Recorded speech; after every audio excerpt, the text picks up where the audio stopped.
हरि ओम। भगवत श्री विष्णु सहस्रनाम स्तोत्र की श्रवण साधना के इस दूसरे सत्र में मैं आप सबका हार्दिक स्वागत करता हूं। अब अपने अपने मोबाइल साइलेंट पे रखिए।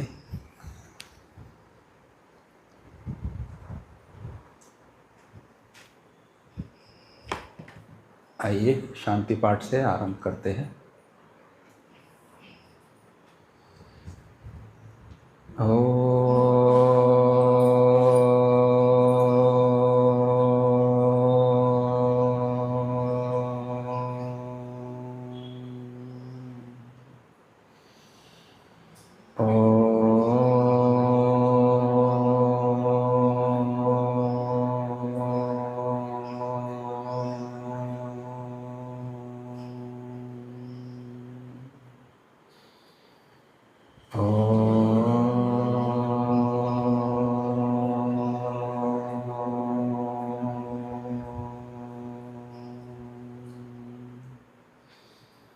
ओम सहना भवतु सहनौ भुनक्तु सह वीर्यं करवावहै तेजस्विनावधीतमस्तु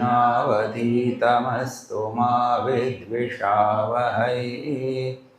ओम शांति शांति शांति।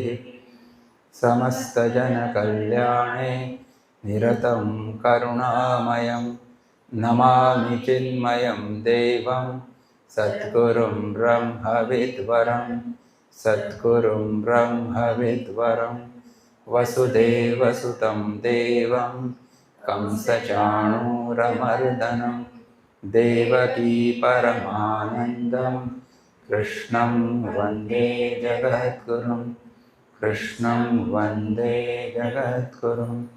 बुद्धिर्बलं यशोधैर्यं निर्भयत्वम् अरोगता अजाड्यं वाक्पटुत्वं च हनुमत्स्मरणात् भवेत्।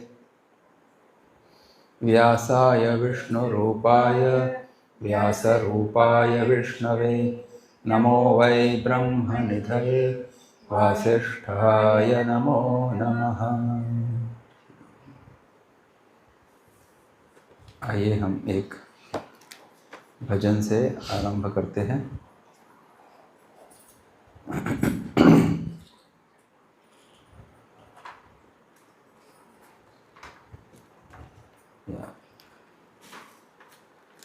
पेज नंबर 93, भजन नंबर 1। प्रसिद्ध अपना एक संकीर्तन है।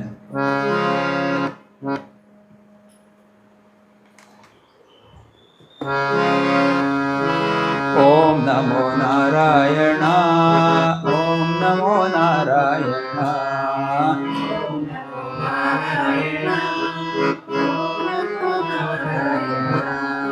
केशव हरि केशव हरि केशव हरि केशव।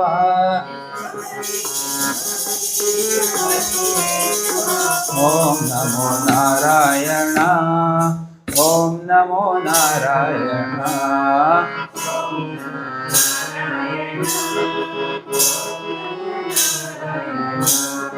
माधव हरि माधव हरि माधव हरि माधव।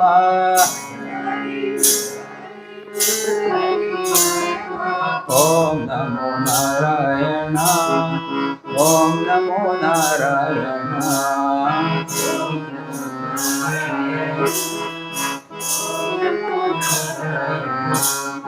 गोविंद हरि गोविंद हरि गोविंद हरि गोविंद।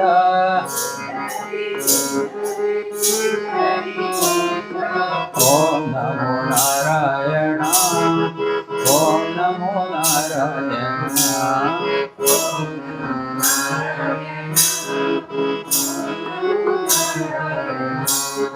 क्षीराब्धिशयन नारायण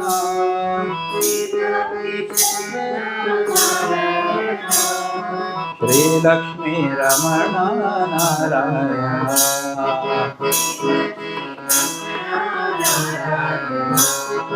वैकुण्ठवासा नारायण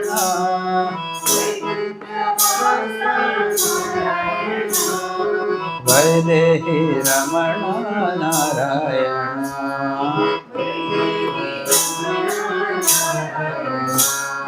ओम नमो नारायण ओम नमो नारायण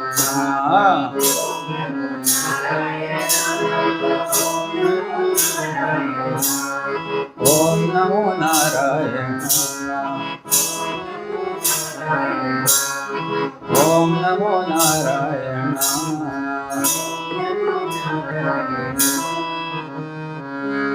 श्री नारायण भगवान की जय। ध्यान श्लोक बोलते हैं। शांताकारं भुजगशयनं पद्मनाभं सुरेशं विश्वाधारं गगनसदृशं मेघवर्णं शुभांगं लक्ष्मीकान्तं कमलनयनं योगिभिर्ध्यानगम्यं वन्दे विष्णुं भवभयहरं सर्वलोकैकनाथम्।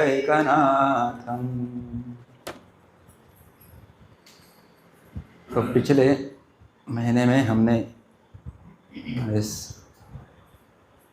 विष्णु सहस्रनाम स्तोत्र के ऊपर श्रवण साधना आरंभ की थी। श्रवण साधना का मतलब है हर महीने में 6-7 दिन हम एक ग्रंथ के ऊपर चिंतन करते हैं शाम के समय, वो श्रवण साधना है। तो श्रवण ही साधना, श्रवण करते करते अपनी साधना हो जाती है। तो 7 दिन हम भगवान का चिंतन करते हैं, उनके वचनों का, उनका तत्व ज्ञान है उसके ऊपर चिंतन करते हैं। तो इस बार विष्णु सहस्रनाम ये विषय लिया है, क्योंकि उसके पहले भगवद गीता के ऊपर पूरी 18 अध्याय की श्रवण साधना पूरी हो चुकी थी। ये नया विषय हमने आरंभ किया और ये विष्णु सहस्रनाम महाभारत में आता है और इसमें भीष्म पितामह और राजा युधिष्ठिर के बीच में ये संवाद है। और जब भीष्म पितामह मृत्युशैया पर है उस वक्त युद्ध के बाद, महाभारत युद्ध के बाद राजा युधिष्ठिर राजा हुए, उनके राज्याभिषेक हुआ, तो उनको शोक हुआ, मोह हुआ कि इतने सारे लोगों को मारकर हमने ये राज्य हासिल किया है, तो इससे हमको बहुत पाप लगेगा, इसका जिम्मेदार मैं हूँ।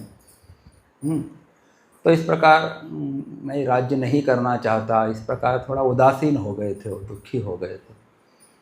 और उस वक्त भगवान श्री कृष्ण उनके पास आते हैं और उनको कहते हैं कि आपके मन में जो भी प्रश्न है तो उसका समाधान करने के लिए हम जाएंगे भीष्म पितामह के पास, जो शरशय्या पे पड़े हुए थे।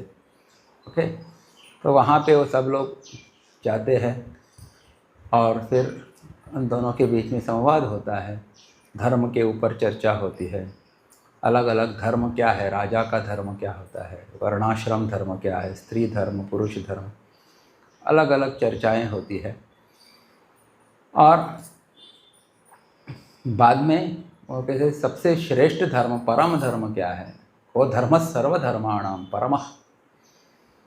तो ऐसा वो प्रश्न पूछते हैं कि मुच्यते क्या है, को धर्म सर्वधर्माणाम भवतः परमो मतः किम जपन मुच्यते जंतुर्जन्म संसार बंधना विमुच्यते नमस्तस्मै विष्णवे प्रभ विष्णवे। हाँ, तो इस प्रकार उन्होंने करीब 7-8 प्रश्न वहाँ पे पूछे थे। सबसे परम धर्म क्या है, किसका नाम उच्चारण करने से हमको मुक्ति मिलती है, आदि आदि। तो उसके उत्तर में भगवान ने, अपने भीष्म पितामह ने यही कहा था कि सब कर्मों का, सब साधनों का एक ही साधन है, बोले वो है भगवान विष्णु के नाम का जप करना चाहिए, उनके रूप की पूजा करनी चाहिए, उनके कथाओं का श्रवण करना चाहिए।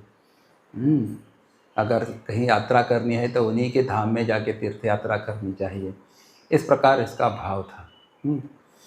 और फिर वो अंत में कहते हैं वो कि मैं आपको भगवान विष्णु के 1000 नाम कह सुनाता हूँ, उसको आप सुनिए, इसका नित्य पाठ करना चाहिए। इस प्रकार उन्होंने फिर एक एक नाम लेना आरंभ किया। सहस्र नाम भगवान के हैं, तो हमने करीब 36 नाम उसके देखे थे। यानि नामानि गौणानि विख्यातानि महात्मनः ऋषिभिः परिगीतानि तानि वक्ष्यामि भूतये। तो जिनके जो गुणों से युक्त ऐसे जो नाम है, तो बहुत बड़े बड़े महात्मा लोग भी जिसका उच्चारण करते हैं। हाँ, ऋषि भी परिगीतानि, ऋषि भी उसको गाया करते हैं। उनको मैं आपके सामने रखता हूँ, उनको मैं आपको बता देता हूँ।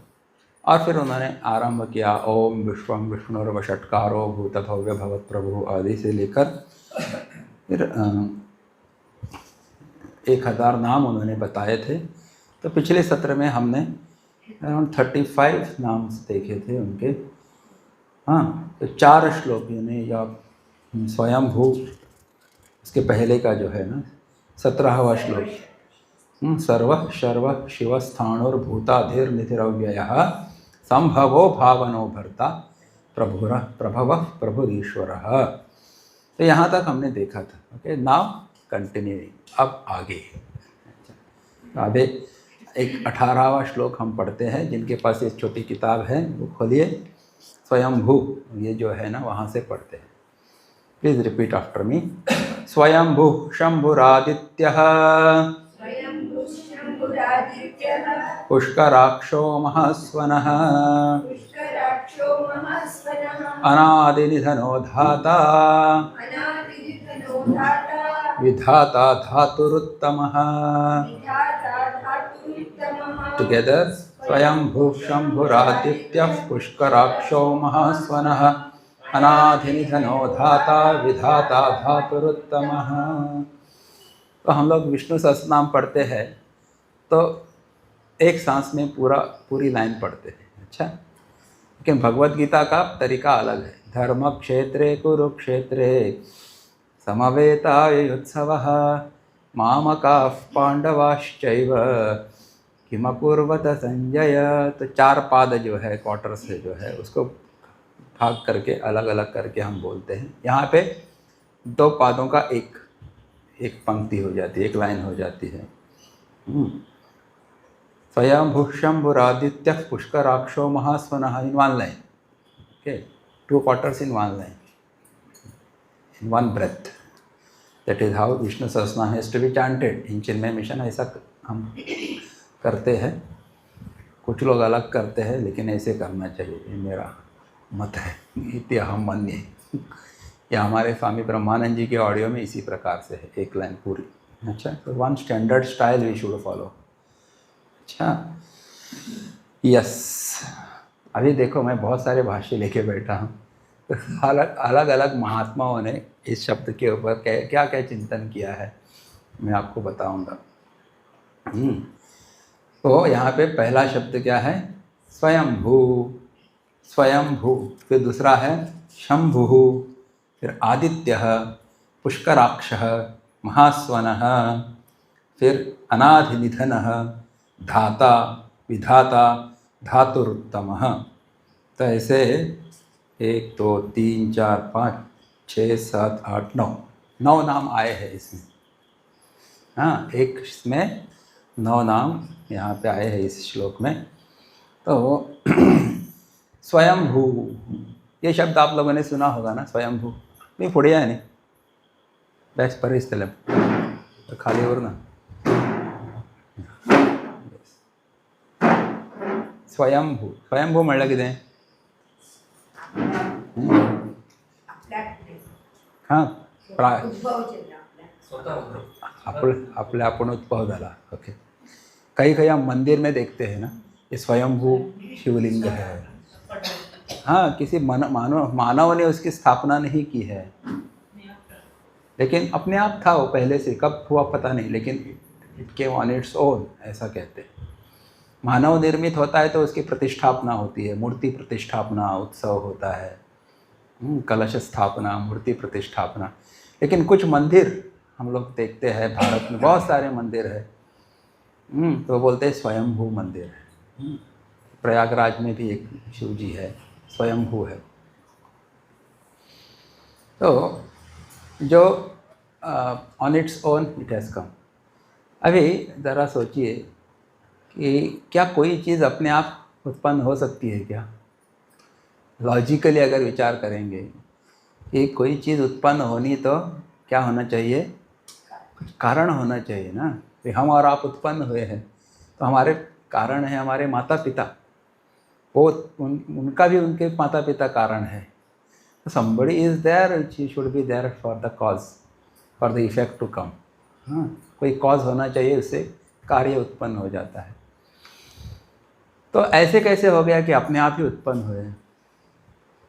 तो इसका मतलब होता है कि अगर हम अपना मुख्य मूल कारण अगर पीछे रिट्रेस करेंगे, हाँ, हम हुए उत्पन्न अपने पिताजी से, हो गए उनके पिताजी से, हो उनके पिताजी से, will come back, will where do we reach, पीछे पीछे पीछे पीछे जाते गए समझो, कोणाफाट कोण कोण कोण कोण जनरेशन्स फाटल्यान गेले जाल्यार खंय पावतले आमी। अगर पुराण के दृष्टि से चले जाएंगे तो हम मनु शतरूपा के पास पहुंच जाएंगे। हम मनु शतरूपा फर्स्ट मानव थे, नहीं, जोड़ा था मानव का, स्त्री पुरुष का, जो ब्रह्मा जी ने उत्पन्न किया था। और फिर वहीं से मानव सृष्टि उत्पन्न हुई।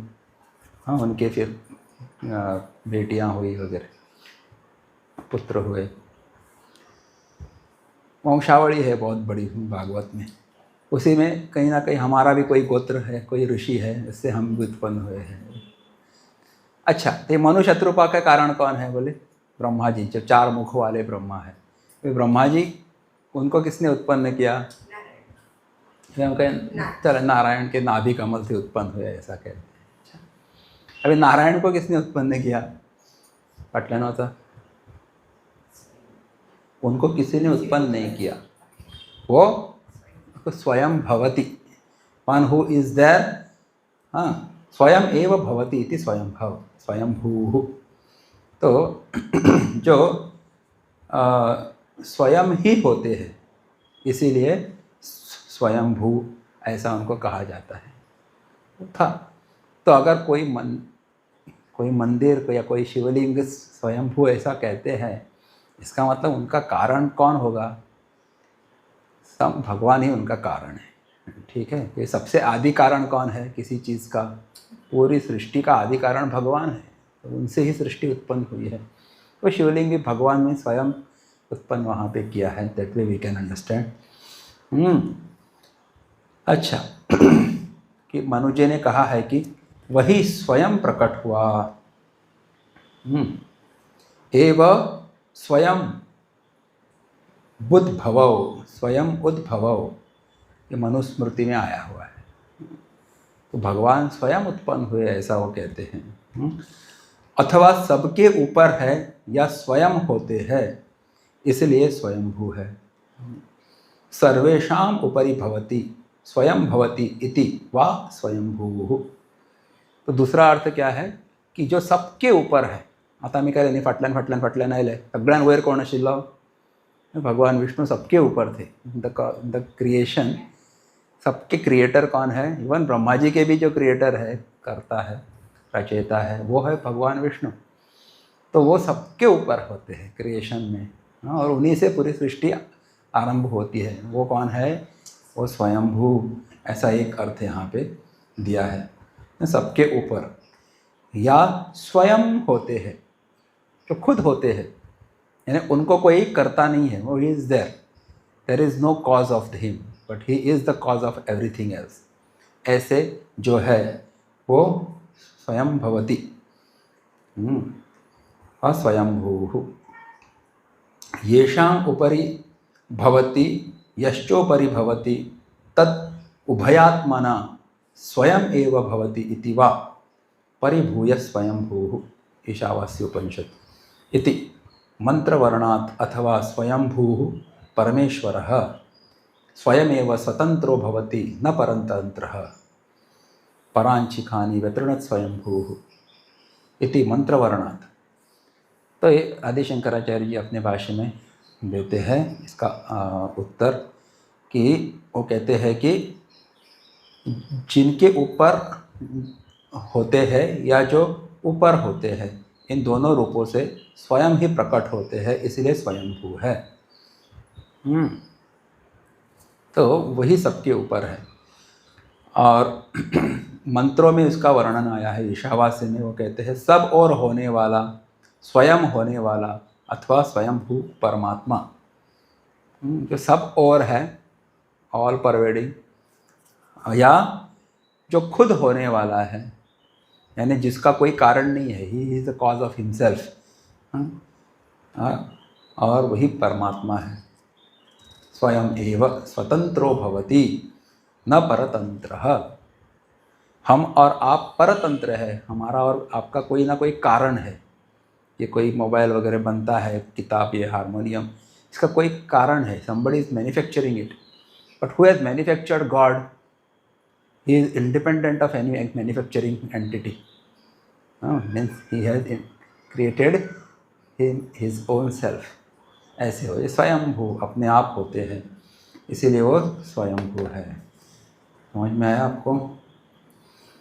तो परब्रह्म ही वह कारण है जिससे सभी कार्य उत्पन्न होते हैं और स्वयं उसका कोई कारण नहीं है।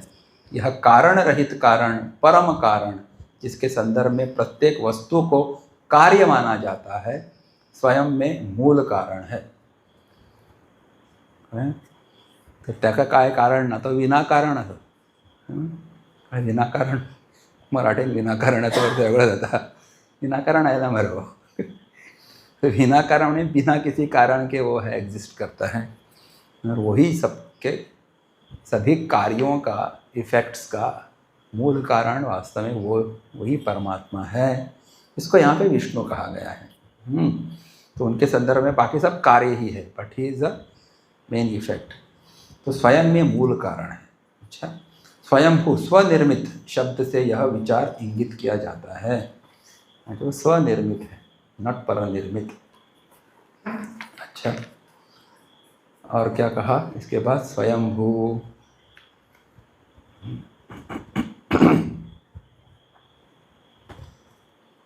आगे स्वयंभू शंभु। शंभु बोलेंगे तो आपको किसका स्मरण होता है? शंकर भगवान। वो कर्नाटका में ईश्वर बोलते हैं उनको, गोवा में ईश्वर का मतलब सभी ईश्वर, विष्णु भी ईश्वर है, शिव जी भी ईश्वर है, चाहे राम भी ईश्वर है, लेकिन कर्नाटका में ईश्वर म्हणजे रोकडे शंकराक Ishwar specifically, proper name of Shankara is Ishwar, म्हणून आम्ही शंकराक आम्ही शंकर म्हणतो, ईश्वर म्हणतात। तो शंभू मतलब शंकर, तुरंत उनका स्मरण आता है ना। लेकिन शंभू नाम किसका है? यहाँ पे नारायण भगवान को भी शंभू कहा है। हाँ, इसका मतलब एक मतलब ये है कि नारायण और शंकर दोनों अलग अलग नहीं है, they are one, one and the same. इस प्रकार कभी आम्ही उभे तुम्ही आडवे म्हणून झगड़ी करप ना करना। अच्छा, उभे का मतलब वर्टिकल जो नाम लगाते हैं, विष्णु के जो भक्त है वो ऐसा खड़ा लगाते हैं, और जो शिव जी के भगत होते हैं वो ऐसे त्रिपुंड लगाते हैं, आड़वे ऐसे लगाते हैं, भस्म लगाते हैं। तो फिर इस प्रकार पहले बहुत झगड़ा होता था शैव और वैष्णव के रूप में, लेकिन विष्णु सहस्रनाम खुद कहता है कि शिव भी, शंभु भी विष्णु का ही नाम है। अच्छा, अभी शंभु का मतलब क्या है? वह ईश्वर जो अपने भक्तों की आंतरिक शुद्धता और बाहरी समृद्धि देकर उनका शुभ करता है। शम करोति इति शंकरः।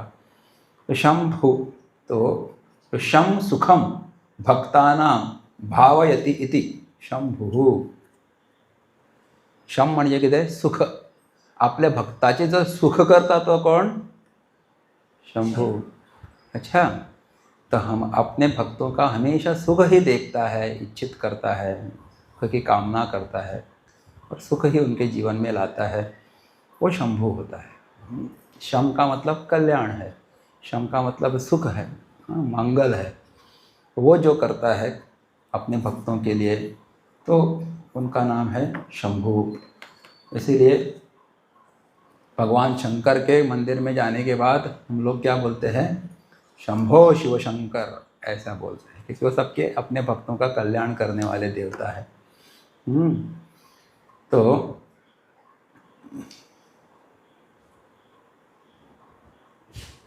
भगवान शंभु यानी जो सुख की उत्पत्ति करने वाला है, ऐसा उसका अर्थ है। और सुख की उत्पत्ति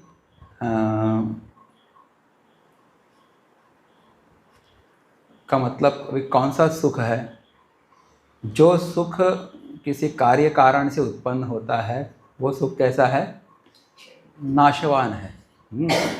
जैसे इंद्रियों का संपर्क विषयों से आ गया, फिर आपको सुख मिल गया। बाजारान बड़ी अळमी आयल्या, बरे तुम्ही अळम्या तोंडा खाले पाव लावून गरमा गरम, अगर एक सुख मेळटा तुमका। तो विषयजन्य सुख है वो कैसा है? क्षणिक होता है। ज़्यादा खाया तो फिर और प्रॉब्लम हो सकता है, गर्मी जातली तर 2 डबे आयले, 1 डबे खंय दवरपाचो काडून या अंदर। तो शंभु, तो ऐसा सुख जो विषयों से उत्पन्न होता है वो क्षणिक होगा, नाशवान होगा, तो उसको परम सुख नहीं कह सकते, ऐसा यहाँ पे कहा। हाँ, तो तेव्हा येथे सुख म्हणजे आपण ज्या सुखाची कल्पना करतो, अपेक्षा करतो ते सुख नव्हे। सुख म्हणजे परम सुख, ज्याला गीतेत ब्राह्मी स्थिती असे म्हटलेले आहे। इसका अनुवाद ये है कि यहाँ पे वो सुख नहीं है जो विषयों, इंद्रिय और विषय का संपर्क होने से हो जाता है, वो नहीं है। लेकिन ये ऐसा सुख है जो अपने में ही, अपने अंदर ही, बिना किसी विषय के आदि हम अनुभव करते हैं, जो स्वरूपजन्य है। और इसी को गीता में क्या कहा?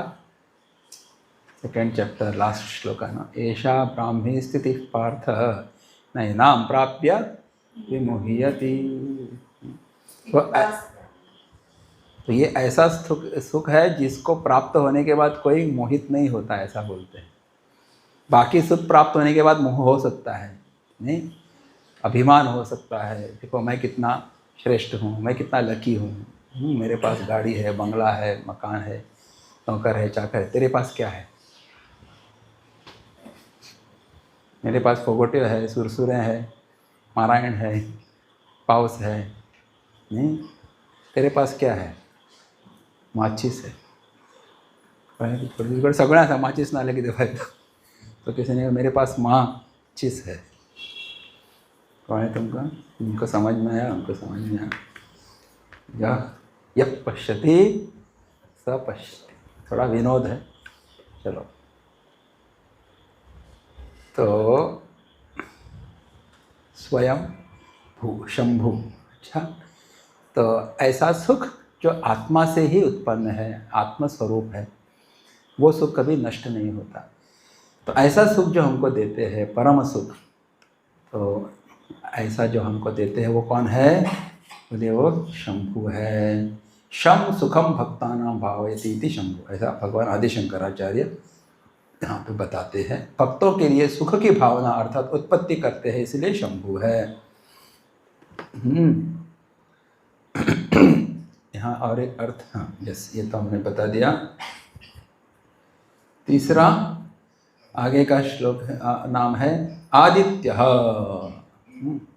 आदित्य बोलने के बाद आपको किसका स्मरण होगा? नहीं, अपने बेटे का स्मरण होगा, तिम्मप्पा कामत को। आदित्य म्हणे, मगर पूर्व आदित्य आणि कोण किती काय?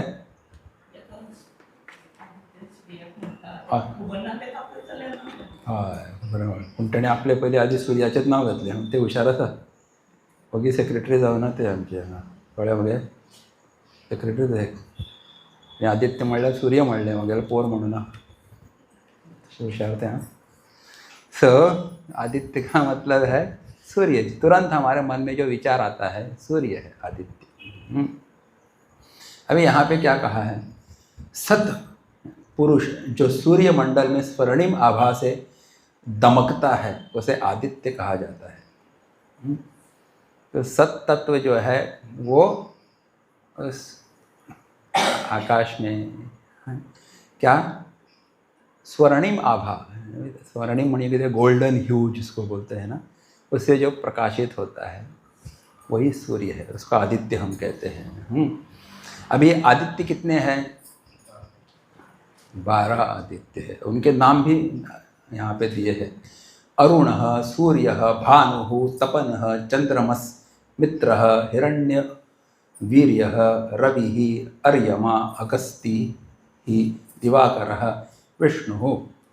हाँ, ये 12 आदित्य के नाम। तो उस 12 आदित्यों में एक आदित्य का नाम क्या है, आदित्यानाम अहम विष्णु हूँ। नहीं तो भगवान अपनी विभूति में कहते हैं कि आदित्यों में मैं विष्णु हूँ।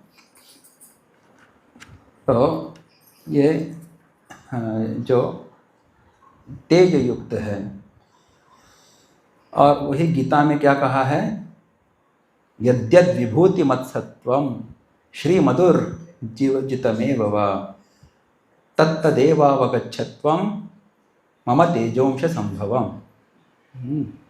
मतलब क्या है कि वो जो भी विभूति युक्त अर्थात ऐश्वर्य युक्त, कांति युक्त और शक्ति युक्त वस्तु है, उसको तो मेरे तेज के अंश से ही अभिव्यक्त जान। जो भी ऐश्वर्य युक्त है, जो भी तेज युक्त है, जो भी शक्ति युक्त है, वो किसके अंश से उत्पन्न हुआ है, भगवान कहते हैं वो मेरे अंश से ही उत्पन्न हुआ है, ऐसा तू जान।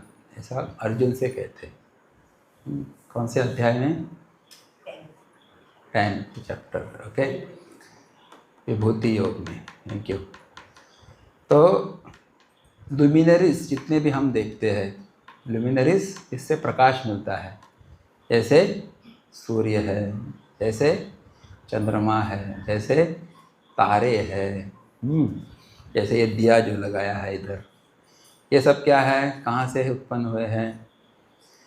हाँ, उनको प्रकाश कौन देता है, who is the source, original source of light for them.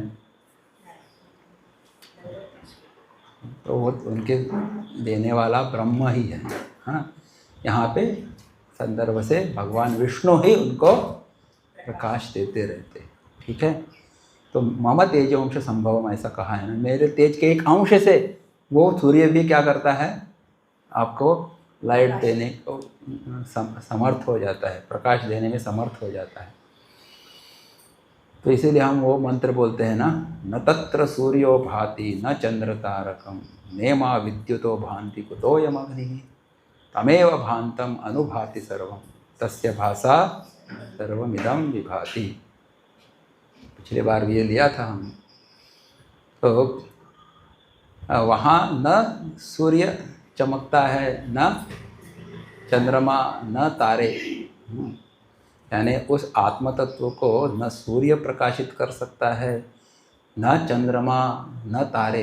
फिर ये अग्नि जो आप आरती दिखाते, वो क्या प्रकाशित करेगा उस ब्रह्म को। वो कहते हैं कि ब्रह्म स्वयं प्रकाशित है, और वही उनके ही तेज से, प्रकाश से बाकी जितने भी प्रकाश देने वाले जो भी घटक है, सूर्य, चंद्र, तारे वगैरह, उन्हीं के प्रकाश से प्रकाशित होते हैं। समझ में आया। तो यहाँ पे जो कहते हैं आदित्य, तो आदित्य मतलब भगवान विष्णु ही है। इसीलिए हम सूर्य नारायण कहते हैं ना। सूर्य जो है प्रत्यक्ष देवता है, जो हमको दिखाई देते हैं। इसीलिए लोग या हमको कहा जाता है कि सुबह जल्दी उठ के सूर्य को नमस्कार करना चाहिए, या सूर्य नमस्कार करना चाहिए। सूर्य नमस्कार जो एक्सरसाइज, फॉर्म ऑफ एक्सरसाइज है, तो दोनों काम हो गए, व्यायाम भी हो गया और सूर्य दर्शन भी हो गया। ठीक है, तो भगवान का ही दर्शन है, सूर्य का दर्शन है। इसीलिए उनका एक नाम है आदित्य,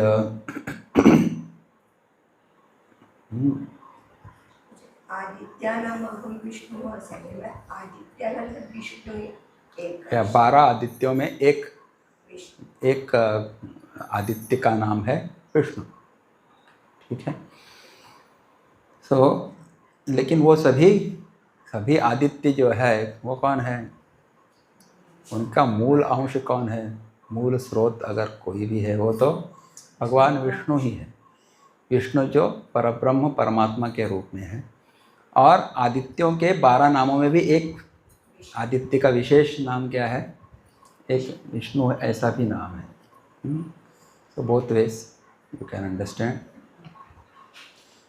तो वहाँ पे जो विष्णु कहा गया है वो परब्रह्म परमेश्वर की दृष्टि से नहीं, वन नॉच लोअर, हाँ यू कैन से। तो उनका भी एक नाम है, 12 आदित्य में एक आदित्य विष्णु है।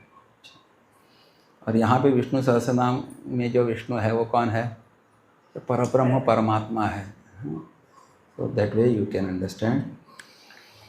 हाँ, अभी एक बहुत सुंदर अर्थ यहाँ पे मिलता है कि जैसे एक वो गुरुदेव कहते थे ना, it is this sun which makes that sun shine. अच्छा, तो हमारे हृदय में भी एक सूर्य है जो अंदर चमक रहा है, इसीलिए बाहर का सूर्य भी हमको चमकता हुआ दिखाई देता है, करेक्ट। अगर ये सूर्य अगर अस्त हो गया इसका, तो बाहर के सूर्य का भी अस्त हो जाएगा। इसीलिए ही to say is this sun which makes that sun shine. मतलब क्या है कि हमारे अंतःकरण में ये आत्मरूपी सूर्य है, वही हमारे इंद्रियों को भी प्रकाशित करता है। सूर्य किसके देवता है, आँखों की ना, तो आँखों को प्रकाशित करता है सूर्य। चंद्रमा किसके देवता है, मन के देवता, चंद्रमा मनसो जाता है। और अग्नि वाचा, हाँ वाचो वन्नी ही, वाचा के देवता वन्नी है, अग्नि है।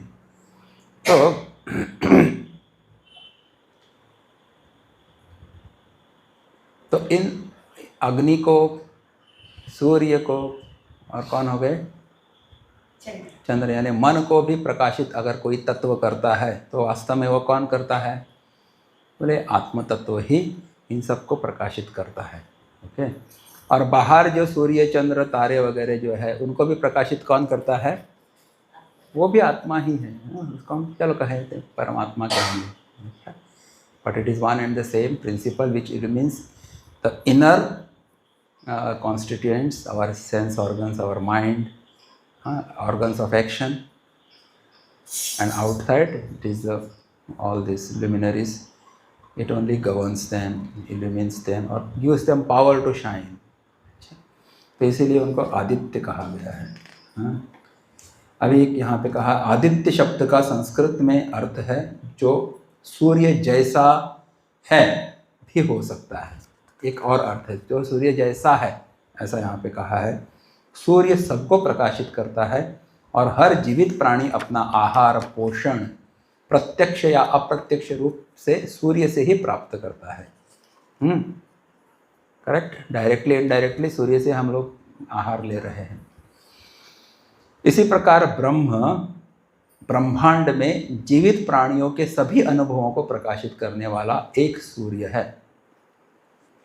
कौन है, ब्रह्म कौन असा, इस पूरे ब्रह्मांड में जितने भी जीवित प्राणी हैं उनके सभी इंद्रियों को प्रकाशित करने वाला एक सूर्य है, ऐसा कहा गया है। प्रकाशित करना यानी यहाँ पे क्या है,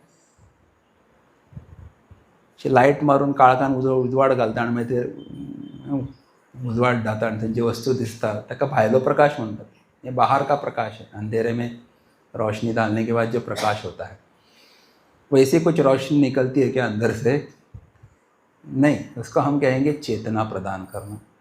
हाँ, आँखों के पीछे भी, इसीलिए केनोपनिषद में क्या कहा है, जो आँख की आँख है, जो कान की कान है, जो मन का मन है, जो वाचा की वाचा है, हाँ, वाचा को भी जो बोलने के लिए जो शक्ति देता है, आँख को देखने की जो शक्ति देता है, अच्छा, जो मन को भी सोचने की शक्ति देता है, इसके पीछे जो तत्व है वो आत्मा है। अच्छा, so because of its presence they all function respective whatever their functions are, seeing, tasting, touching, smelling, okay, everything is happening because of presence of that atma, otherwise it is a dead body, कुछ नहीं होगा काम उससे।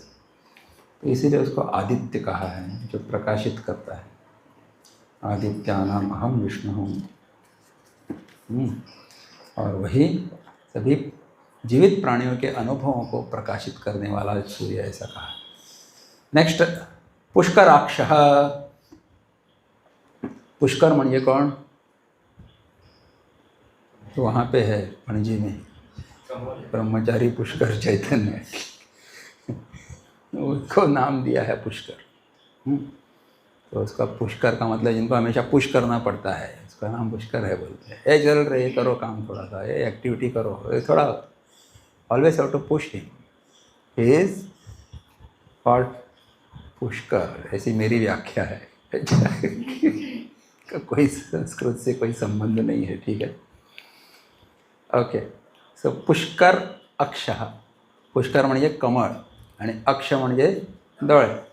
तो जिनकी आंखें कमल की तरह है वो पुष्कर अक्ष, पुष्कराक्ष, जिनकी आंखें कमल की भांति है। अच्छा,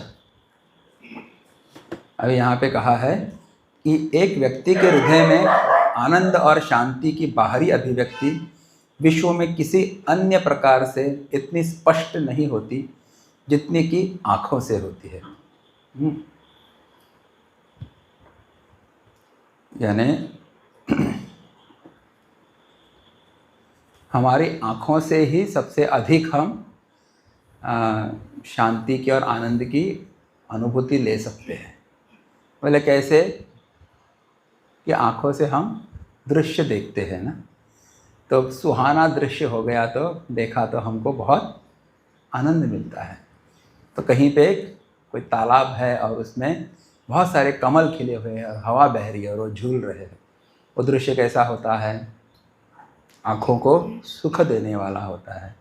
और अभी बरसात हो रही है अच्छे से, आप किसी गांव में जाएंगे ड्राइविंग के लिए, लॉन्ग ड्राइव इन विलेजेस, पहाड़ों के बीच में से जाएंगे तो वो नज़ारा आँखों को सुख देने वाला होता है। ग्रीन कलर जो है, रंग जो है हरा हरा, तो बड़ा सुख देता है। अच्छा, तो आँखों से हम बहुत अधिक सुख प्राप्त करते हैं, ऐसा वो कहते हैं।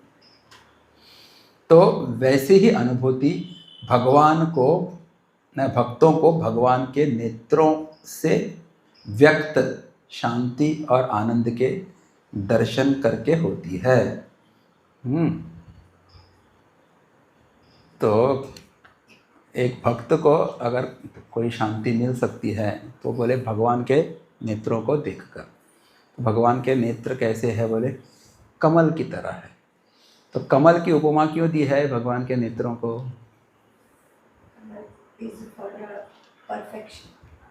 परफेक्शन और आसक्ती नशीले आणि कितें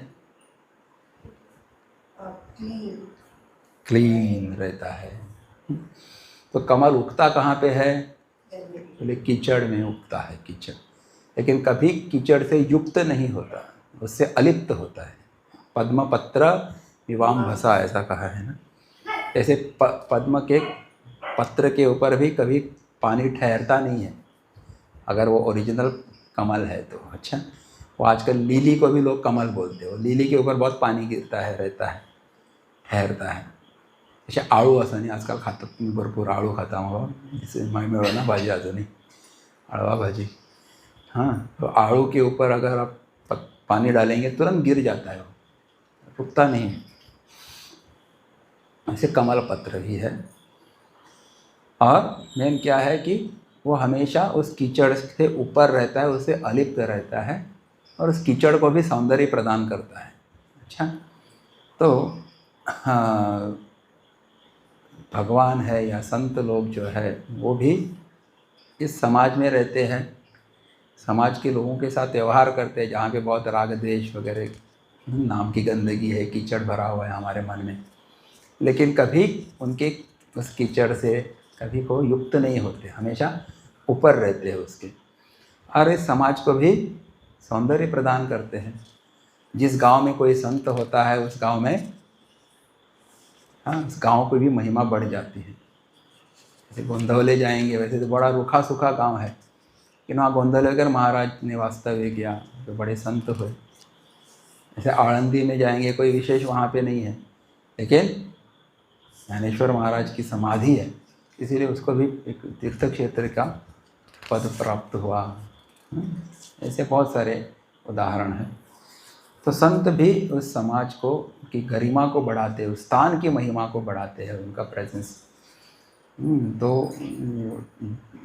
वहाँ पे के लोग जो है वो बड़े गड़बड़ करने वाले होंगे, अच्छा, लेकिन संत वहाँ पे अवतरित हुए, इसलिए that our place becomes a tirtha क्षेत्र।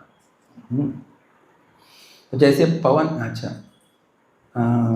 या तो जैसे पवन के झोंकों से लहलहाती कमल को कमल को देख मन उसके सौंदर्य और रोमांच से परिपूर्ण हो जाता है, वैसी ही अनुभूति भक्तों को भगवान के नेत्रों से व्यक्त शांति और आनंद के दर्शन से होती है। संक्षेप में इसका अर्थ है, भगवान जो सहजता से अपने अद्भुत सौंदर्य से अपने भक्तों के दुख दूर करके उनका हृदय शांति, आनंद और पूर्णता से भर देते हैं। तो पुष्कराक्ष का मतलब क्या है? वो भगवान जिनके नेत्रों का दर्शन करके एक भक्त जो है अपने सभी दुख, कष्ट जो है, परेशानियाँ, वो सब भूल जाता है। यानी भगवान के नेत्र भक्तों के मन में जितने भी क्लेश है, परेशानियां है, झंझट है, टेंशन है, उन सबको भगा देता है। वो कौन है? पुष्कराक्षः। तुम कौन?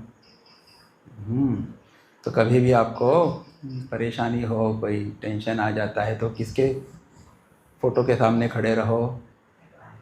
भगवान के सुंदर प्रतिमा के सामने या मूर्ति के सामने खड़े रहो। सबसे सुंदर कौन है? भगवान। दुनिया के सबसे सुंदर कृष्ण कहाँ पे है? पीछे देखो, पीछे देखो, पीछे। आप सामने देखो, पीछे देखिए, हमारे चिन्मय बंसीधर भगवान। और उनकी आंखें इतनी सुंदर है, एक एक एंगल में अलग अलग दिखती है। आप यहाँ बैठ के देखेंगे ना तो उनकी आंखों में पानी दिखता है, थोड़ा सा ऐसे दिखता है, आंसू गिरने वाला है, ऐसे काम का एलानत से कभी भी टपक सकता है नीचे। अलग अलग एंगल से अलग अलग सौंदर्य है भगवान। नीचे से फोटो लेंगे ऊपर की तरफ तो उनका अलग भाव दिखता है। तो वैसे भगवान के मूर्ति के सामने आप खड़े रहो। तो हम लोग एक वहाँ पे तरंगिनी में एक बड़ी सुंदर कथा है, एक कोई संत कनकदास था, एक कोई था, वो बाद में संत बने। अच्छा, तो बोले एक वो वेश्या से इतने आसक्त थे ना, पागल थे, लिटरली मैड आफ्टर हर। अच्छा अच्छा, कोई एक सुंदर स्त्री थी। अच्छा, उनकी आंखें बहुत सुंदर थी बोले या, और वो उस आँखों पे एकदम मरते थे, मर मिटना बोलते हैं ना, यानी क्या, रात दिन उनकी आँखों को ही देखते रहना, ये उनका काम था। इसलिए सुंदर दौड़ा की दौड़ा कुछ पवित्र होता उनके। हाँ, तो दीवाने थे उनकी आँखों के। वो जहाँ पे भी जाएगी तो वो उनके आगे चलते थे, क्योंकि उनके he doesn't want to miss her eye sight. तो एक बार ऐसा हुआ, जितना मुझे याद है, कि कोई उनको मिल गया कि बोले आप ये क्या कर रहे हैं, आपको ऐसा शोभा नहीं देता ऐसे करना। अरे इससे सुंदर तो बोले, वहाँ पे कोई भगवान की मूर्ति की का जुलूस जा रहा था, पालकी में भगवान को बिठा के या रथ में वो लेके जा रहे थे, और सब लोग भगवान को देख रहे हैं, और ये अकेला किसको देख रहा है? उस स्त्री की आंखों को देख रहा है। इतना पिशाचिल था। हाँ, हजारों लोग भगवान में से रथ यात्रा चलती है, लाखों लोग आते हैं, ये भी वो स्त्री गई वो रथ यात्रा में, इसलिए वो स्त्री के पीछे पीछे वो जाता है, आगे आगे, जैसा भी सोचा। तो किसी ने कहा कि अरे उनको छोड़ो, एक बार मेरे पास पीछे आ जाओ और मेरे उस कोई रंगनाथ या कोई भगवान थे, उनका आप दर्शन करो एक बार, just once. He was very reluctant, तैयार नहीं थे, लेकिन फोर्सिबली उनको लेके गए और उस दिन बड़ा सुंदर श्रृंगार किया था भगवान का। तो जैसे कैसे उनको उनके स्त्री के आँख से हटाया उनको और भगवान के सामने खड़ा कर दिया। मोमेंट ही सॉ भगवान्स आइज, बस फुल लाइफ चेंज्ड। त्यांना तिचे डोळे माही खंयच्या काही नथिंग। तो भगवान के उस सौंदर्य में, आँखों के सौंदर्य में वो इतने मुग्ध हो जाते हैं कि and he becomes a great saint, very famous saint of south. ये नाम उनका याद नहीं, but it is there, that story is there in Tarangini, जो चिन्मय मिशन, चिन्मय पब्लिकेशंस में है, one of the parts it is there. तो भगवान की आँखें ऐसी है जो हमको क्या कर सकती है, लुभा सकती है। हमारे जो दुख कष्ट है जीवन में, टेंशन वगैरह जो है, उन सबसे दूर करेगी। ऐसे भगवान की आँखों का दर्शन है। ऐसे भगवान के सभी अंग कैसे हैं, कमल की तरह ही होते हैं। नव कंज लोचन कंज मुख कर कंज पद कंजारुणम, एवरीथिंग इज कंज कंज कंज, मुख कंज, कर कंज, पद कंज, सगळ्या कमळावशी उपमा दिली। ते लाईटाक हे करताले, कमल लाईटाक ओपन करता, लाईट म्हणून सांगले ज्ञान कंपेर, जेन्ना ज्ञानाक ओपन जाता आणि जेन्ना लाईट ना तेन्ना बंद जाता। Very good. तो कमल के एक उपमा क्या है, कमल तभी खिलता है जब सूर्य प्रकाश होता है। हाँ, सूर्य प्रकाश सूर्योदय से वो खिलता है, सूर्य अस्त होने के बाद बंद हो जाता है। तो सूर्य ज्ञान का प्रतीक है। then that which opens for the light of the light of knowledge, that is Kamala. So we should, our buddhi should also become open for knowledge, and it should close for false knowledge or ignorance. जब गड़बड़ ज्ञान हो जाता है, देते हैं कोई, तो उसको बंद करनी चाहिए। अच्छा, महास्वनः, वह जिसकी वाणी एवं आज्ञा में गर्जन है। महास्वनः, उसी की आज्ञा हर चित्त में गर्जन करती है, जिसे सहज रूप से अंतर्यामी की आवाज़ कहा जाता है। तो महास्वनः का मतलब क्या है, जिसकी वाणी एवं आज्ञा में गर्जन है। उनकी वाणी में गर्जना है, जिनके आज्ञा में गर्जन है, उसको क्या कहा है, महास्वनः। यहाँ पे उसका अर्थ देते हैं कि अंतर्यामी की आवाज़। अंतर्यामी की आवाज़ म्हणजे कितें, जब हम विशेष करके जब हम कोई गलत काम कर रहे होते हैं, तो कोई ना कोई हमको आके, कोई अंदर से एक आवाज़ आती है, we call it the voice of conscience म्हणता न्ही, कॉन्शियन्स स्प्रिक करता म्हणतात। तो अंतर्यामी की आवाज़, अंतर आवाज़, अंतरात्मा की आवाज़ ऐसा बोलते हैं। तो वही हमारे शुद्ध अंतःकरण से निकली हुई भगवान की ही आवाज़ है, वो हमको रोकता है कोई गलत काम करने से। तो दैट साउंड इज महास्वनः, ऐसा यहाँ पे कहा है, महास्वनः, अंतर्यामी की आवाज़।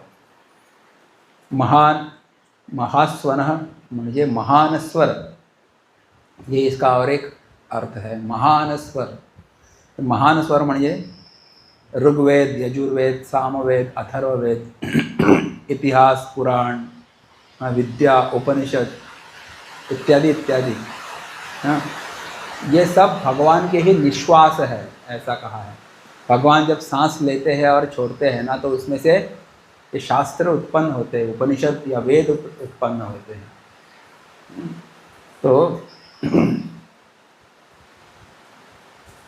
तो भगवान का ये निश्वास जो है वो बहुत महान है, महास्वनः।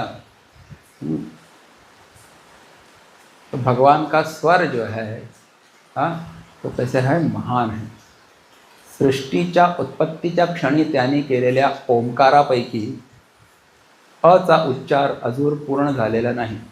म्हणजे भगवंतांचा स्वर किती महान असणार, आणि म्हणून भगवंताचे एक नाव महास्वनः ऐसा है. और यहाँ पे कहते हैं भगवान की उत्पत्ति के जैसे अ उ अम, ये ओम ध्वनि से सृष्टि उत्पन्न हुई है, ऐसा भी ऐसी एक मान्यता है ना. सबसे पहले ओम उच्चारण हुआ, फिर ओम से सृष्टि हुई, ऐसा एक थियोरी है. और ओम में क्या है, 3 व्याहृतियाँ हैं, अ उ अम ऐसा. यहाँ पे कहते हैं कि उसका ओम का जो अ जो है वो अभी भी चल ही रहा है ना, अभी पूर्ण नहीं हुआ है. तो इसका मतलब क्या है कि ओम ध्वनि सुन के हमको इतना शांति का अनुभव होता है. तो भगवान का खुद का स्वर कितना सुंदर होगा, कितना पवित्र होगा, कितना महान होगा, ऐसा प्रश्न है. यानी बहुत महान है. इसीलिए उनका एक नाम है महास्वनः, यानी जिनका स्वर बहुत महान है. और ये महान स्वर यानी जो शास्त्र ग्रंथ है, जैसे जो वेद है, उपनिषद है, वो भगवान के ही स्वर है. इसीलिए वो महान है, महान ज्ञान देते हैं, उससे महान ज्ञान हमको प्राप्त होता है. ऐसे जो ध्वनि है, आगे सुघोष शब्द भी आने वाला है, तब वो देखेंगे और विस्तार से.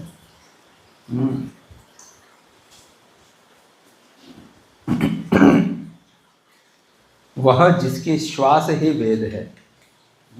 इस प्रकार हे मैत्रेयी, यह जो ऋग्वेद यजुर्वेद है, इस दिव्य पुरुष से ही निश्वसित है. यह बृहदारण्यक उपनिषद में आता है. अरे अस्य महतो भूतस्य निश्वसितमेवं उद्धृद्वेदो यजुर्वेदः सामवेदो अथर्व अंगिरसः. तो भगवान के श्वास से ही ये सब अलग अलग वेद उत्पन्न हुए हैं. तो इस प्रकार महास्वनः यानी भगवान की वाणी है ये. अच्छा, भगवान के ही शब्द है.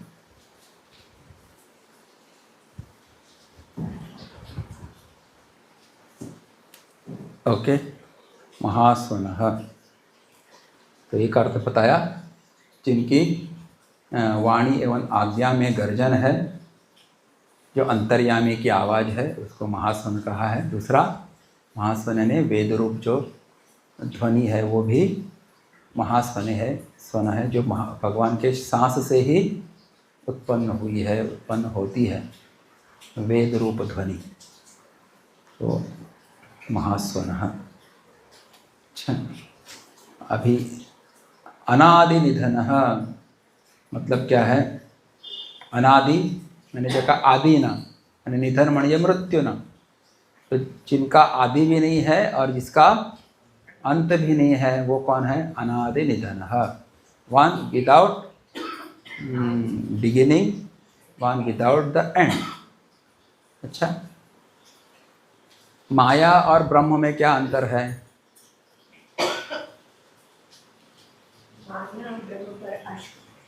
माया ब्रह्म पर आश्रित है. और क्या अंतर है? माया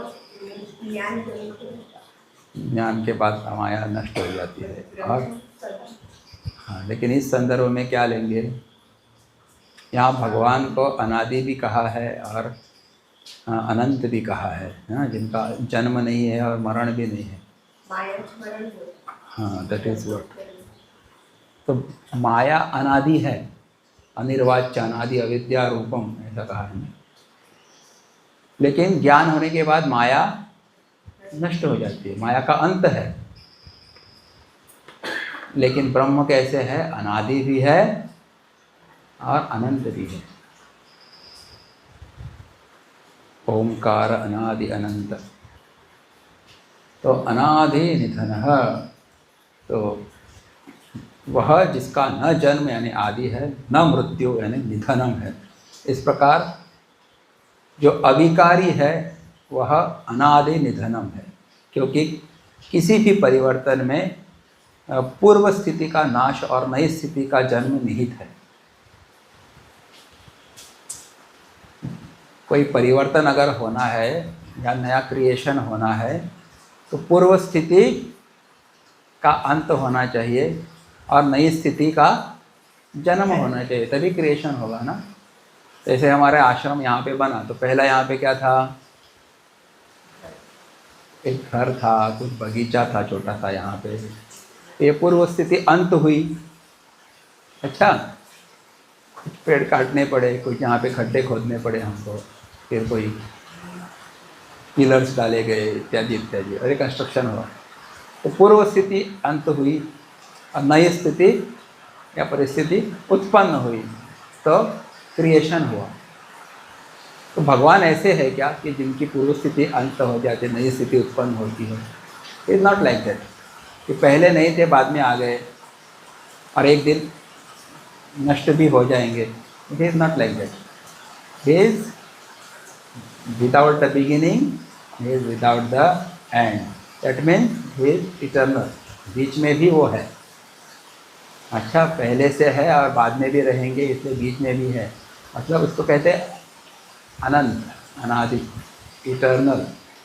ऐसे भगवान है, अनादि निधन, अमर और अपरिवर्तनशील, के लिए परिवर्तन असंभव है। भगवान अमर है, अपरिवर्तनशील है, इसलिए उसमें कोई भी परिवर्तन नहीं है। फिर अनादि निधनम। धाता, धाता मणिय ग्रहण, तो वह जो नाम रूप जगत का अधिष्ठान है और जो विभिन्न अनुभवों के सभी क्षेत्रों को आश्रय देता है। वह जो अनुभव रूपी चलचित्र सिनेमा के लिए चित्रपट यानी स्क्रीन है, ऐसा कहा गया है। तो धाता होने के लिए जो धारण करता है सबको। तो हम सबको धारण कौन कर रहा है? बोले भगवान ही हमको धारण करते हैं, भगवान ही हमारे अधिष्ठान है, आधार है। पर how do you prove that भगवान इज अवर अधिष्ठान? आपको क्या लगता है भगवान अधिष्ठान है, कैसे प्रूव करेंगे? तो ऐसे हम लोग सिंपल उदाहरण लेंगे तो हमको स्थूल रूप से धारण कौन कर रही है? ये पृथ्वी हमको धारण करती है ना, उसके ऊपर हम आश्रित है, खड़े रहते हैं। तो पृथ्वी नहीं होती तो हम लटकते हुए होते कहीं पे आकाश में। If you go to the space there is no earth there, so what you लटको फायर। वो अंतरिक्ष में जाते हैं एस्ट्रोनॉट, वो लटकते रहते हैं। हाँ, खाली हालत ख़राब होती होगी उनकी, खाना खाते वक्त वगैरह, पीते वक्त, एक्सेट्रा एक्सेट्रा। अब सोचो शिकरता असेल खबरना कार्यक्रम। तो यहाँ पे आपको gravity also plays its role. यहाँ पे पृथ्वी है, हम नीचे ही रहते हैं, हाँ, ऊपर नहीं जाते अपने आप। तो हमको धारण किए हुए हैं। और इन सभी एलिमेंट्स को, जितने पंच महाभूत है, उनका आश्रय कौन है? एक माया है। एक माया का आश्रय कौन है? ब्रह्माश्रया माया अस्ति। तो माया में ही विकार उत्पन्न हुए और फिर ये पंच महाभूत उत्पन्न हुए। उसमें एक आकाश है, उसमें फिर वायु है, अग्नि है, जल, पृथ्वी। तो ये हमको, पृथ्वी हमको धारण करती है। आकाश तत्व भी हमको रहने के लिए स्थान देता है। बट इन सब के बाप कौन है? बोले विष्णु ही इन सब के बाप है। तो वही वास्तव में सबको आश्रय दे रहे हैं। पंच महाभूतों को भी आश्रय देने वाले भगवान विष्णु ही है। तो इनडायरेक्टली ही इज द आश्रय फॉर ऑल। और क्या है? वह जो नाम रूप जगत का अधिष्ठान है और विभिन्न अनुभवों के सभी क्षेत्रों को आश्रय देता है। तो हमारे जीवन में जितने भी हमको अनुभव मिलते हैं, अनुभव का मतलब शब्द, स्पर्श, रूप, रसगंध, ये पंच विषय हमको प्राप्त होते हैं। मन में सुख दुख, मान अपमान वगैरह, ये सब अनुभव हमको मिलते रहते हैं। और ये सब अनुभव प्राप्त करने के लिए अंदर क्या होना चाहिए?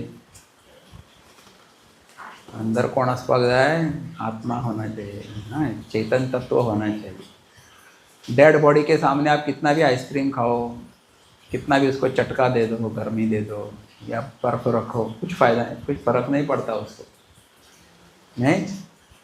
बट अलाइव, हाँ, जीवित व्यक्ति के सामने ये सब करेंगे तो उसका वो आनंद लेगा या बोर हो जाएगा, जो भी है। संवेदनाएं होती है। संवेदना का होना मतलब क्या है? अंदर कौन है? ये भगवान है आत्मरूप से। अहम अहम इति साक्षात आत्मरूपेण भाति। Is there, that's why we can take the experiences. So he is the aadhaar for all the experiences that we gain. इसलिए धाता, तू ही जगधाता विश्व विधाता, तू ही तो है राधा का श्याम, हे राम हे राम। देवा माझ्या देवा, तू सगळ्यांचो आधार रे, तुका चिंता आमची सगळ्याची, तू सगळ्यात भरला रे। देवा माझ्या देवा, तू सगळ्यांचो आधार रे। तो आधार है सबका। तो धाता का मतलब है आधार, हाँ, सबको जो धारण करता है। तो धारण पोषण करने वाला, अच्छा, हमारा पोषण भी वही करता है। स्थूल रूप से धारणा का भोगी शरीर, शरीर रूप में कब तक रहेगा? जब उस शरीर को हम खाना पीना यानी पोषण देंगे तभी। नाल्यार सुप्पा लागता, खावपाक दिना जाल्यार पळय आफ्रिकेचे बी भुरगे दाखयता, सामके फक्त हाडाच दिसता तेंची, गरीब सामके न्ही, काळे काळेच भुरगे सामके अशे, फक्त हाडां, skeleton only these, there is no ahaar. आनी उपास, आनी चड दीस उपास जाल्यार मरतात ते बाबडे, सुकून सामके अशे, only skin in see touching their body. तो धाता का मतलब पोषण करना भी होता है। इसीलिए भगवान ने गीता में क्या कहा है? पिता हमस्य जगतः माता धाता पितामहः, वेद्यम पवित्रम ओंकारः ऋक्साम यजुरेव च। तो इस पूरी सृष्टि के, मैं सृष्टि का मैं क्या हूँ? मैं माता भी हूँ, का मैं पिता भी हूँ और पितामह भी हूँ, दादाजी भी मैं ही हूँ। ऐसा भगवान कहते हैं। तो इन सबको मैं धारण करने वाला, पोषण करने वाला ही मैं ही हूँ।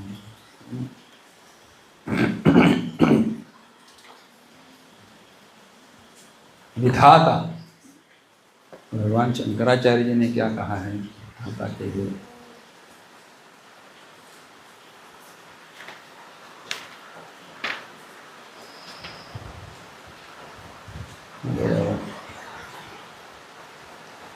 विधाता,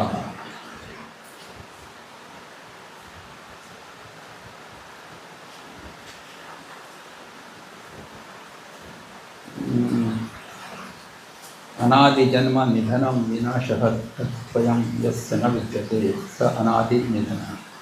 तो धाता का मतलब है अनंत आदि रूपेण विश्वम बिभर्ति इति धाता। अनंत यानी शेषनाग आदि के रूप से विश्व को धारण करते हैं, इसलिए धाता है। मैंने अलग अर्थ दिया है।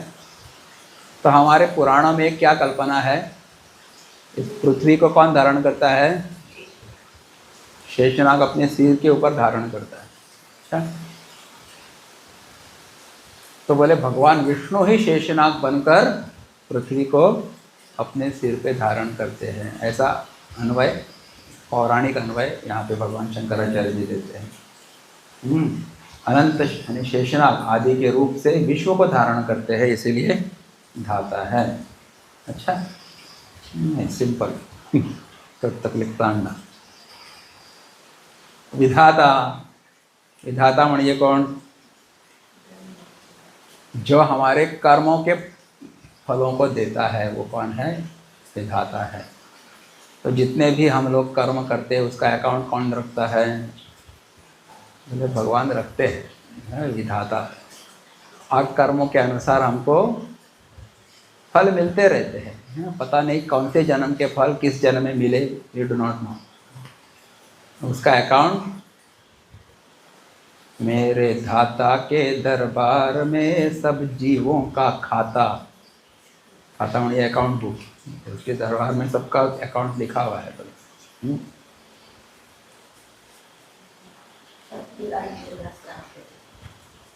कर्तुराज्ञया प्राप्यते फलम, ऐसा भी है, कर्ता की आज्ञा से फल प्राप्त होता है।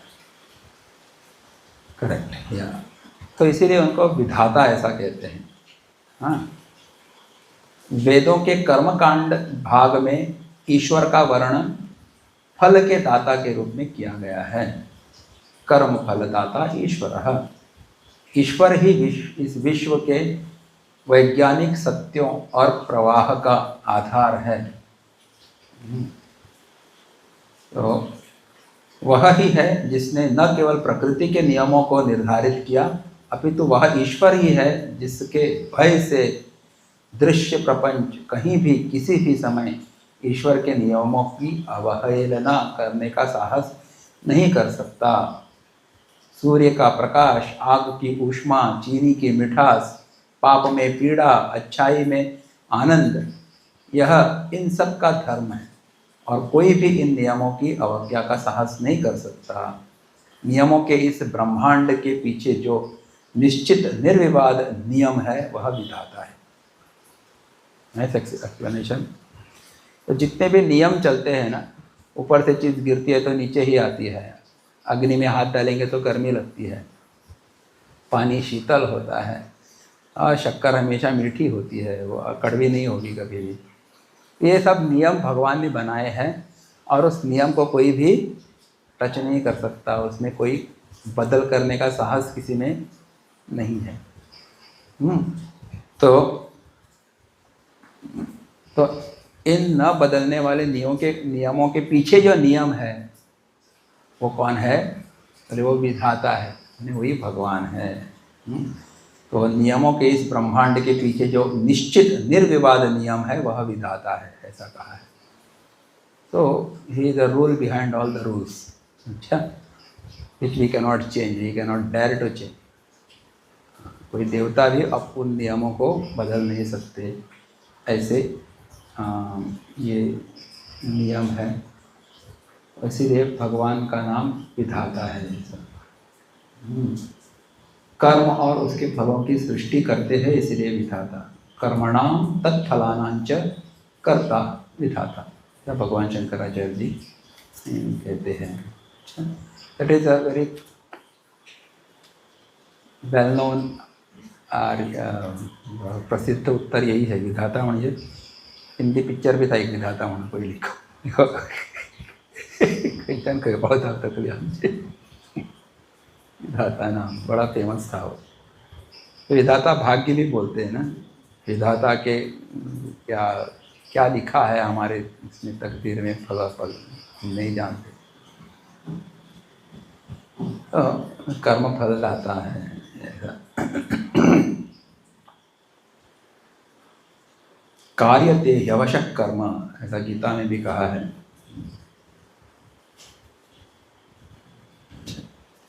तो अवश्य होकर हम कर्म करते रहते हैं, वो विधाता की इच्छा से कर्म करते रहते हैं और सब कुछ भगवान ही करते हैं।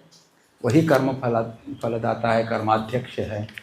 और अहंकार विमूढ़ात्मा कर्ता अहमिति मन्यते। अहंकारी मूर्ख व्यक्ति क्या बोलता है कि मैं ही करता, लेकिन करने वाले वो भगवान ही है। हाँ, उन्हीं के नियमों से सब कुछ होते रहता है, इसीलिए उनको विधाता ऐसा कहा। अगला नाम है धातुरुत्तमः। उत्तम या श्रेष्ठ धाता, ऐसा कहा है। पहले कहा था धाता, अब यहाँ पे धाता में भी जो उत्तम धाता है वो भगवान है। भगवान के मार्गदर्शन में ब्रह्मदेव सृष्टि की उत्पत्ति करते हैं। इसीलिए ब्रह्मा को भी क्या कहा है, विधाता ऐसा कहा गया है। अभी यहाँ पे धातु उत्तमः जब कहते हैं तो वो धातु वो ब्रह्मा जी से भी जो श्रेष्ठ है वो कौन है, विष्णु है। अच्छा, धातुरुत्तमः, हाँ, ब्रह्मदेव सृष्टि करते हैं, धाता है, लेकिन उनसे भी जो सर्वश्रेष्ठ है तो वो है भगवान। ब्रह्मा जी को भी सृष्टि करने की ताकत देते हैं वो भगवान ही है। चतुश्लोकी भागवत भगवान ने ब्रह्मा जी को सुनाया ना, फिर उनको सृष्टि उत्पत्ति की क्षमता आ गई, उनमें ताकत आ गई, सामर्थ्य आ गया। हाँ, तो धातुरुत्तमः, धातु किसी भी पदार्थ का आधार या तत्व होता है। जीवन विज्ञान में ऋषियों का यह कथन है कि सभी दैहिक आकार भौतिक धातु से निर्मित होते हैं। सृष्टि में उपलब्ध अनंत धातुओं में सबसे सूक्ष्म धातु जिसके बिना कोई अस्तित्व संभव नहीं है, चित्त धातु है, और यह धातु उत्तम है तुमका समझ में आया? तो हमारे दैहिक आकार जो है ना, देह का एक आकार है, वो किसके लिए वजह से है, तो अलग अलग वो धातु से निर्मित होते हैं। इसमें हमारे शरीर में पानी है ना, हड्डियां हैं, कैल्शियम फॉस्फोरस है इसमें बना हुआ, ये सब धातु है। उन धातुओं की वजह से हमारे शरीर को भी एक शेप आकार रहता है बना हुआ। अभी उन सभी धातुओं में सबसे उत्तम धातु कौन सा है? बोले ये भगवान है। हाँ, सबसे सूक्ष्मतम ऐसा कहा गया है। सूक्ष्म म्हणजे कितें तो दिसना, बाकी हाडाबिडां दिसता, रगत बी सगळें दिसता आमचें, पण आपल्या हृदया भितर जो आत्मा बशिल्लो आसा तो दिसता, तो सगळ्यान सूक्ष्म आसा। म्हणून त्या धातूक तेणी उत्तम धातु अशें म्हणिल्लें आसा। धातुओं में भी उत्तम धातु कौन है? बोले भगवान। यहाँ पे सूक्ष्म, सब धातुओं में सूक्ष्मतम ऐसा कहते हैं।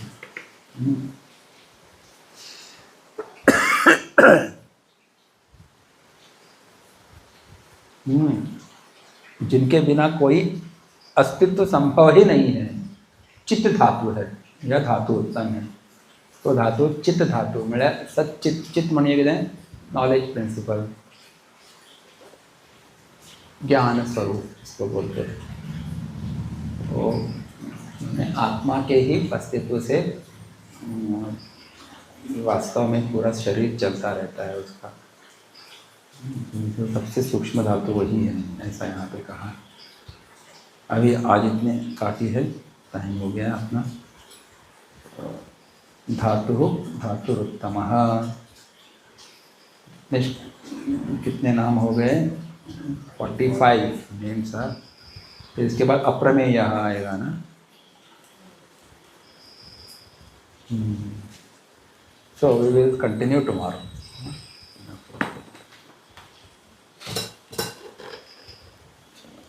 हनुमान स्तुति करते हैं।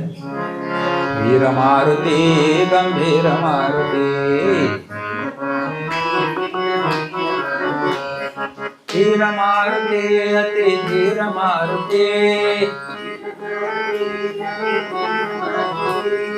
गीत मारुति संगीत मारुति,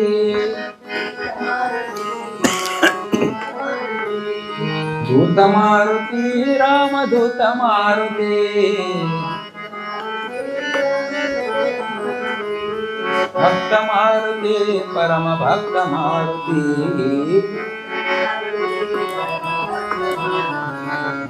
वीर मारुति गंभीर मारुति, गंभीर मारुति गंभीर मारुति।